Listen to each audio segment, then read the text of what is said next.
اسپائکی اور ببلز بحث کر رہے ہیں کہ ان میں سے زیادہ لمبا کون ہے۔ کیا آپ جانتے ہیں کہ ہم ان کی کیسے مدد کر سکتے ہیں؟ ہمیں ان کی اونچائی یعنی ہائٹ معلوم کرنی ہے۔ لیکن ہائٹ کیا ہے؟ اپنی روزمرہ زندگی میں ہم مسلسل ایسی چیزوں کا سامنا کرتے ہیں جنہیں ناپنے کی ضرورت پڑتی ہے، جیسے لمبائی یعنی لینتھ، وزن یعنی میس، وقت یعنی ٹائم، برقی رو یعنی الیکٹرک کرنٹ، درجہ حرارت یعنی ٹیمپریچر، مادے کی مقدار یعنی اماؤنٹ آف اے سبسٹینس، اور روشنی کی شدت یعنی لائٹ انٹینسٹی۔ یہ تمام چیزیں طبعی پیمائش یعنی فزیکل کوانٹیٹیز کہلاتی ہیں۔ فزیکل کوانٹیٹی ایسی کسی بھی چیز کی مقدار ہوتی ہے جسے ناپا جا سکتا ہو۔ کیا آپ جانتے ہیں کہ یہ 7 چیزیں بنیادی یعنی بیس کوانٹیٹیز کہلاتی ہیں؟ یہ باقی تمام پیمائشوں کی بنیاد ہیں۔ انہیں ملا کر ماخوذ یعنی ڈیرائیوڈ کوانٹیٹیز بنائی جاتی ہیں۔ مثلاً سپیڈ لینتھ کو ٹائم سے تقسیم کر کے حاصل کی جاتی ہے۔ اب ہم جانتے ہیں کہ فزیکل کوانٹیٹیز کیا ہیں، لیکن انہیں ناپا کیسے جاتا ہے؟ بہت اچھا سوال۔ ہائٹ نیچے سے اوپر تک ناپی جاتی ہے۔ اس پیمائش کو حاصل کرنے کے لیے ہمیں یونٹس چاہیے۔ یونٹس ہمیں درست پیمائش کو پہچاننے اور ان کا مقابلہ کرنے میں مدد دیتے ہیں۔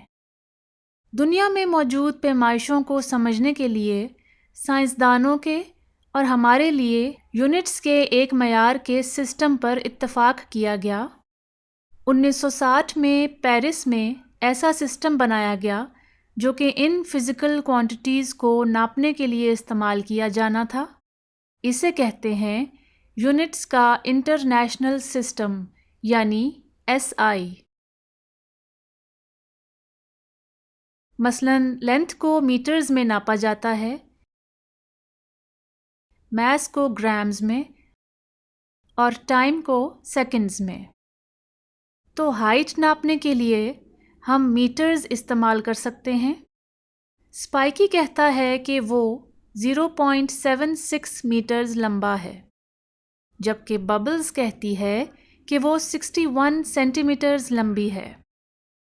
1 منٹ، کیا اس کا مطلب یہ ہے کہ ببلز اسپائکی سے لمبی ہے؟ یہ میٹر سے پہلے موجود لفظ سینٹی کا کیا مطلب ہے؟ آئیے تفصیل سے دیکھتے ہیں۔ کبھی کبھار یہ یونٹس خود سے کافی نہیں ہوتے۔ مثلاً اگر ہم ایک چونٹی کا وزن کلو گرامز میں ناپیں، ایک چونٹی کا وزن آئے گا 0.00005 کلو گرامز۔ اتنے سارے اعداد لکھنا مشکل ہے نا؟ ایسی بہت سی پیمائشیں ہیں جو کہ بہت ہی چھوٹی ہوتی ہیں، جیسے چونٹی کا وزن، یا بہت ہی بڑی ہوتی ہیں جیسے زمین کا وزن۔ ایسی پیمائشوں کو لکھنے کے لیے ہم یونٹ سے پہلے ایک لفظ لگا دیتے ہیں جسے ہم پریفکس کہتے ہیں۔ اس ٹیبل میں کچھ عام پائے جانے والے پریفکس دکھائے گئے ہیں۔ میگا اور کلو جیسے پریفکس بہت بڑی چیزوں کو ظاہر کرتے ہیں، جبکہ سینٹی اور ملی جیسے پریفکس بہت چھوٹی چیزوں کو ظاہر کرتے ہیں۔ ہم دیکھ سکتے ہیں کہ 100 سینٹی میٹر کا مطلب ہے 1 میٹر۔ تو پھر ببلز کی لمبائی کتنی ہوئی؟ آئیے ایک ایکسرسائز کرتے ہیں۔ ببلز کے قد کو سینٹی میٹرز سے میٹرز میں تبدیل کیجیے اور ہمیں یہ دیکھنے میں مدد کیجیے کہ ان میں سے کون زیادہ لمبا ہے۔ اگر 1 میٹر 100 سینٹی میٹر کے برابر ہے تو ببلز کی اونچائی، جسے ہم چھوٹے h سے لکھیں گے، بنتی ہے 61 ڈیوائڈڈ بائی 100۔ ببلز کا قد ہے 0.61 میٹرز۔ تو پھر اسپائکی ہی ببلز سے لمبا ہوا۔ بہت اچھے۔ اس ویڈیو میں ہم نے دیکھا کہ ایک فزیکل کوانٹٹی ایسی پیمائش کو کہتے ہیں جسے ناپا جا سکتا ہو۔ یونٹس کے ذریعے ہم مختلف پیمائشوں کو پہچانتے اور ان کا مقابلہ کرتے ہیں۔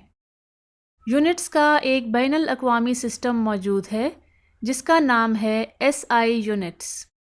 پریفکسز وہ الفاظ ہیں جو SI یونٹس سے پہلے لگائے جاتے ہیں تاکہ بڑی یا چھوٹی چیزوں کو ظاہر کیا جا سکے۔ آپ کے خیال میں ٹائم کے یونٹس میں کیا کنورژنز ہوں گی؟